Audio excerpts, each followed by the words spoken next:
Hey, welcome back. It is Fan Appreciation Week here at the Knight Rider Historians YouTube channel, and we want you to know that we appreciate you. So all this week, we are doing a Q&A session. We asked you guys on our Facebook page and in our Patreon community to ask us your questions. What are your most common questions you have for us, for the show, whatever? And boy, did you guys deliver. We got over 100 responses, and we categorized them. And today we're talking all about we're going to answer all your questions about original kits. So let's get started. Question number 1, is there an original kit located in Switzerland? As of this recording, no, there is not. There is, I think I know what this person is referring to though. There is one of the tour cars that's currently in Switzerland, and it was not one of the 6 officially licensed tour cars built in 1983 to promote the show. You know, the ones that went to like Autoramas and malls and World of Wheel shows. It's not one of those 6. The car that's in Switzerland is a tour car that was built for David Hasselhoff's Looking for Freedom tour in, was that 1989, 1990, 89, 90? Not the Night Rocker tour that was in Austria in 1987. This is for his second tour. So they built 2 cars for the Austria tour in 87, but then they had 2 more cars, 2 different cars for Looking for Freedom in 89. The car that's in Switzerland is one of those Looking for Freedom tour cars. You can always tell that car, if you see a picture of the inside and all of the trim is painted a bright yellow, that's this car, this Looking for Freedom car from Switzerland. We always call it, AJ and I for some reason call it Banana Kit. I don't know, probably because of the bright yellow trim. All right, there are some obvious modifications that get frequent mention, like the kit dash and front nose. What are the production modifications you have found on both of your screen-used original cars that are easier to overlook, like the tow bar receivers and the shocks? They can't be the only production changes to make it kit on screen. Well, you're right. There are actually a number of modifications done to the original cars that you wouldn't know if you weren't standing in front of a car, right? There's certain things that were beefed up, that were welded to brace things, to make it stronger and make the unibody less flexible. There's performance modifications done to the engines. There was changes done to the braking system. I mean, there's so many hidden details or hidden modifications on these cars. And really, AJ and I decided we don't go into great detail on what those modifications are, because whenever we get called to validate or verify a supposed screen-used car, looking for those details is one of the things in our toolkit that allows us to say, yes, this was used on the show, or no, it wasn't. One of many things.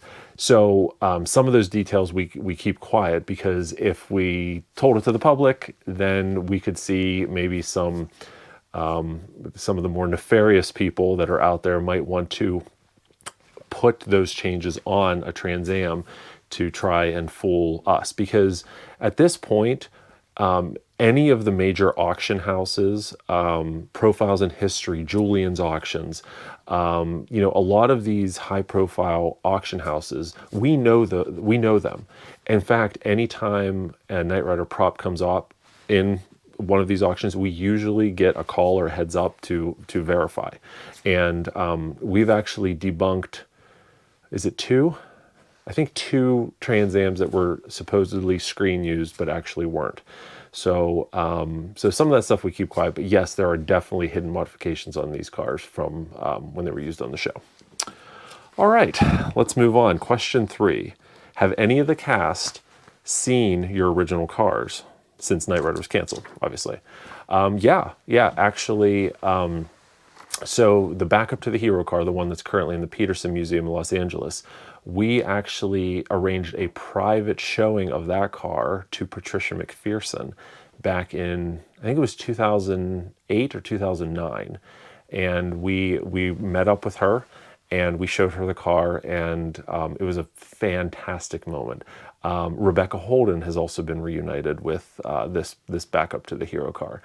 For our car for the stunt car. We took it to Southern Nights Atlanta in 2016. We reunited with Jack Gill, which was really cool. 2019, David Hasselhoff got to see it.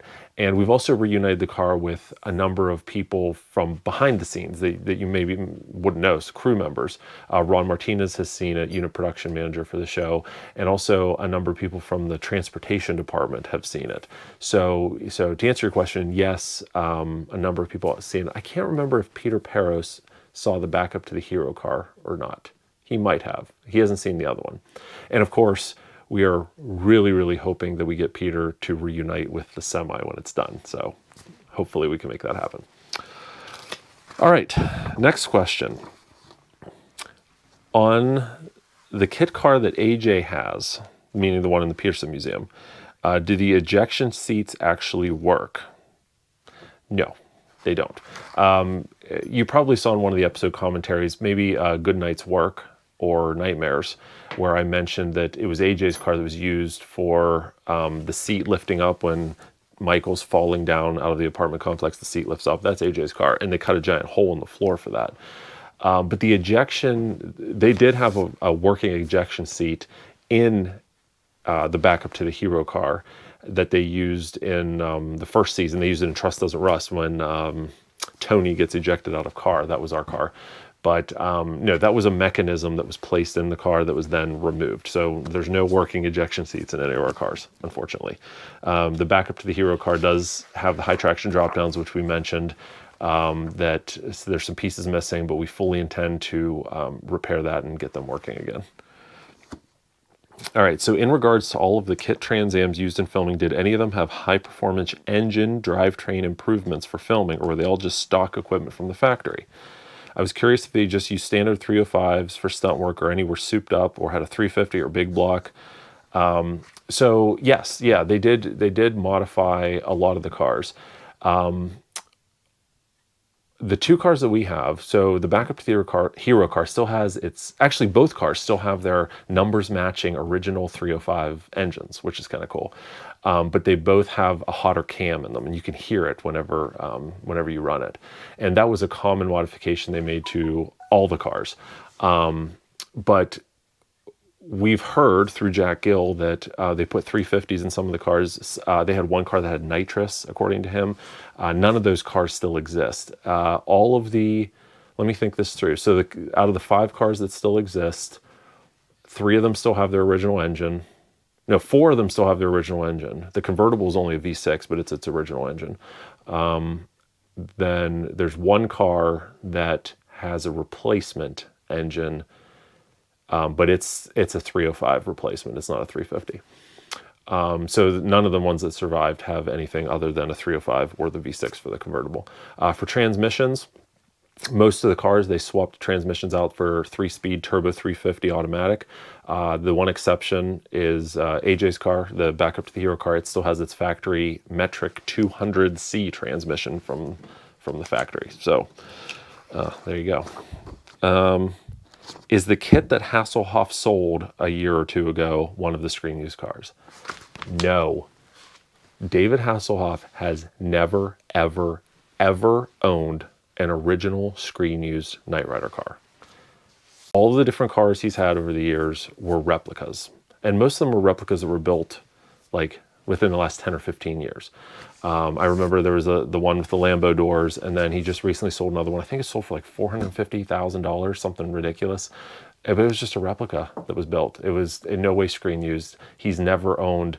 The closest he ever owned to a screen used car was his, we call it the Hoff nose, the front bumper that was gifted to him by the cast and crew with a working scanner. He had it in his house for decades and decades until he auctioned it off, and we bought it.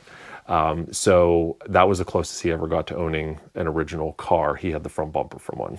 So hopefully that puts things to rest. All right. Have you ever found a build sheet in one of your cars, like under the carpet or the rear seat? So for those of you who don't know what build sheets are, whenever the Trans Am, the Firebird, whatever, was built, they would always, the workers would hide, it's called a build sheet, and it would list out all the options for the car, and different things like that. And they usually tuck it under the driver's seat or under the carpet or in the trunk or above the gas tank. But for all of the original cars, we've never found an original build sheet. And that really doesn't surprise us because the cars, carpet was ripped out, panels were swapped out. I mean, there was so much of that happening and seats were swapped out, that having any of that stuff, build sheets still intact, it was virtually impossible because all that stuff was changed out all the time. I could see it if, the carpet was never changed out or the seat was never changed out, that there might be a chance that the build sheet's in there. But for the most part, they were all changed out. So no, there's been no build sheets found, unfortunately. Where are the other 3 original screen used cars? So, as you know, we own 2 of them, right? And there's 3 more. So one is in a museum in Orlando called the Deezer Museum, and it's the screen used convertible car. And they also own the Knight Rider 2000 boat car, and they also own one of the 6 officially licensed tour cars. So if you ever make it to Orlando, you should go to that museum because those all have pretty good history. The season 3 and 4 hero car, some of you remember Mark Custom Kits.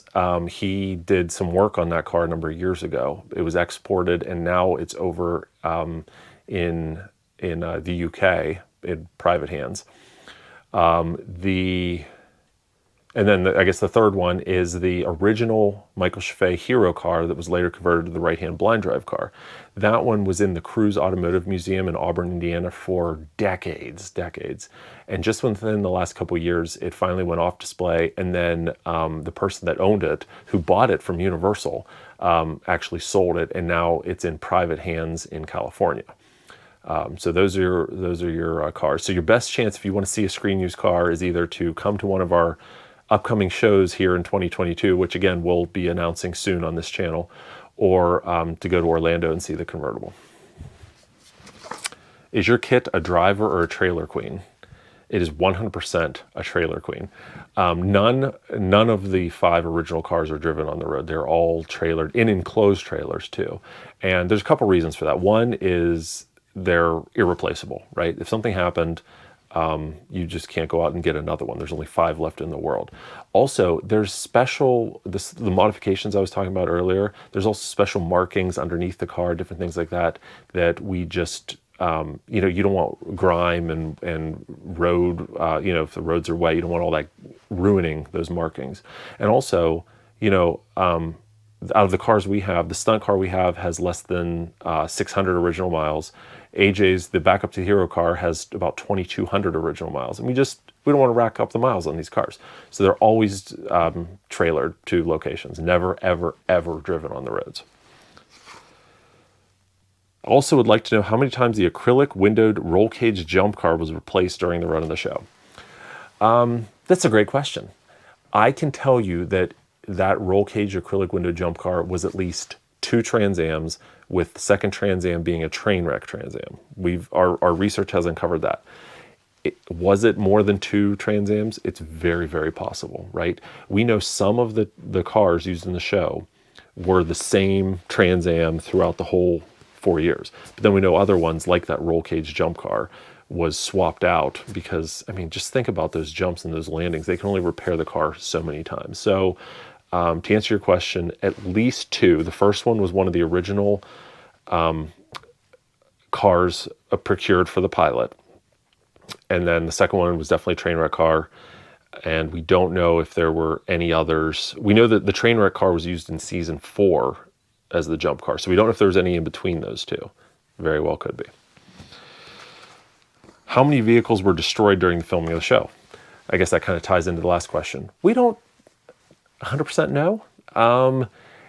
I think it's a lot less than you'd suspect. And again, it goes back to what we just said. We've done a ton of research on the cars and we followed them. We've watched the episodes in production order and we followed the cars throughout the series.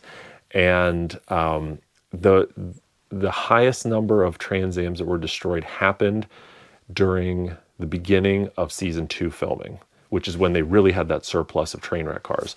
That seems to be when most of them were destroyed. But if I were to hazard a guess, it's not like hundreds of cars were destroyed. I'd say less than a dozen over the course of the series were destroyed during filming. Now, of course, once the show ended, all of the cars except the studio-owned cars were destroyed on purpose. And I don't think that's what this question is asking for. It's just the ones destroyed during filming.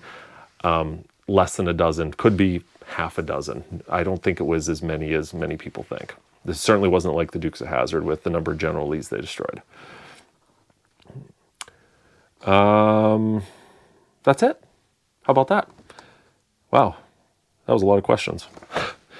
So hopefully that answers your questions about the original kit cars. That was pretty much all the questions we got in that category. So continuing on with Fan Appreciation Week, tomorrow you're going to want to tune into our channel.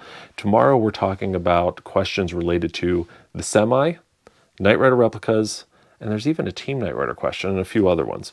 So tomorrow we'll dig into that, and then original props and production of the series coming up. As always, really appreciate it. Please do me a favor. Please share this video. Get the word out about our channel and the really cool work we're doing. We'd love to see that subscriber count keep growing. The higher it goes, the more interaction you guys give us, the more we're able to deliver more content. And also, if you haven't, please check out our Patreon channel. Please support us if you can. We greatly appreciate it. You'll see pictures and videos that you don't see anywhere else. So with all that said, thanks a lot, guys. We'll see you tomorrow. And now, while we listen to Joe's selection of Knight Rider music that we received directly from Don Peak himself, we'd like to thank these Patreon supporters. Look at you guys scrolling up the screen to my right. Wait a minute, how can you tell which side is my right, since you can't see me because I'm not on camera? Oh well, you know what I mean. We're featuring these fine supporters at our Knight Rider Prop Restorer level. Thank you very much for your support. And for those of you at the Knight Rider History Hunter level, we're recognizing you right now in the description. Now, if you enjoyed seeing this golden nugget of Knight Rider history being rescued from obscurity, then please consider supporting us on Patreon. Your support would empower us to bring you even more of these historical nuggets.